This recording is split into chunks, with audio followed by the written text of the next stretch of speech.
Hi, this is Saranya. இன்னைக்கு நம்ம குட்டி சமையல்ல நம்மளோட பாரம்பரிய உணவு தான் செஞ்சு பார்க்க போறோம். வாங்க எப்படி செய்யலாம்னு பார்க்கலாம். நான் இன்னைக்கு 600 ml பதநீர் எடுத்திருக்கேன். இதை வச்சுதான் ஒரு சாப்பாடு செய்ய போறோம். ஃபர்ஸ்ட் இதை நம்ம கொதிக்க வைக்கலாம். வாங்க எப்படி கொதிக்க வைக்கிற பார்க்கலாம். அடுப்பை ஆன் பண்ணியாச்சு. சிம் பண்ணிட்டு இந்த 600 ml பதநீரையும் நான் அடுப்புல ஏத்தியாச்சு. இது ஒரு தடவை கொதிச்சாலே அது முறிஞ்சு வந்துடும். கொதிச்சிருச்சு.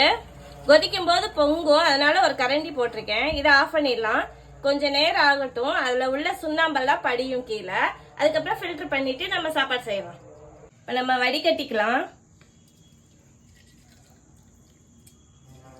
ஏன் இது மாதிரி வடிகட்டுறோம்னா இதுல கல்லா இறக்கி சுண்ணாம்பு கலந்து தான் பதநீரா மாத்துவாங்க. அந்த சுண்ணாம்பை பிரிச்சு எடுக்க தான் நம்ம இப்ப கொதிக்க வச்சு முறிச்சு எடுத்திருக்கோம். நான் இதுல 1/4 கிலோ சாப்பாட்டு அரிசி எடுத்திருக்கேன். நீங்க பச்சரிசி கூட எடுத்துக்கலாம்.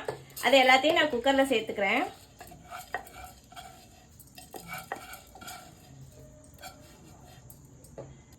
இப்ப நம்ம வடிகட்டி வச்ச பதநீரை உள்ள சேர்த்துக்கிறேன். இதை கலந்து விட்டுக்கலாம். குக்கரை க்ளோஸ் பண்ணிக்கலாம். அடுப்பை பத்த வச்சாச்சு. இப்ப நம்ம குக்கரை பிளேஸ் பண்ணிக்கலாம். விசில் போட்டேன். ஒரு 3ல இருந்து 4 விசில் வரட்டும்.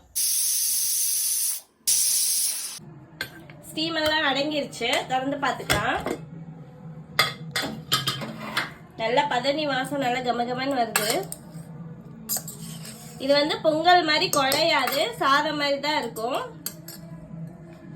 இது கூட பல்லு பல்லா வெட்டி வச்சிருக்கேன். ஒரு சில்லு தேங்காய் அதை சேர்த்துக்கிறேன். கொஞ்சமா நெய் சேர்த்துக்கலாம், ஒரு ஸ்பூன் அளவுக்கு. ஏலக்காய் சேர்த்துக்கலாம்.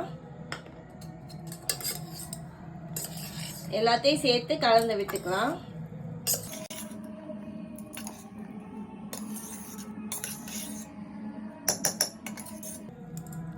அவ்வளவுதான், பதனி சோறு ரெடி ஆயிடுச்சு. எப்படி இருக்குன்னு சாப்பிட்டு பார்த்துருவோமா?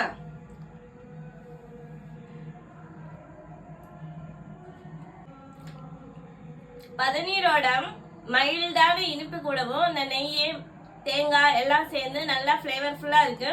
இது நான் சின்ன வயசுல எங்க அப்பா ஊருக்கு போகும்போது எங்க அத்தை எனக்கு செஞ்சு தருவாங்க. இன்னும் கொஞ்சம் இனிப்பு வேணும் அப்படின்னா கருப்பட்டியோ வெல்லமோ சேர்த்துக்கோங்க. லைட்டா மட்டும் சேருங்க, ரொம்ப சேர்க்காதீங்க.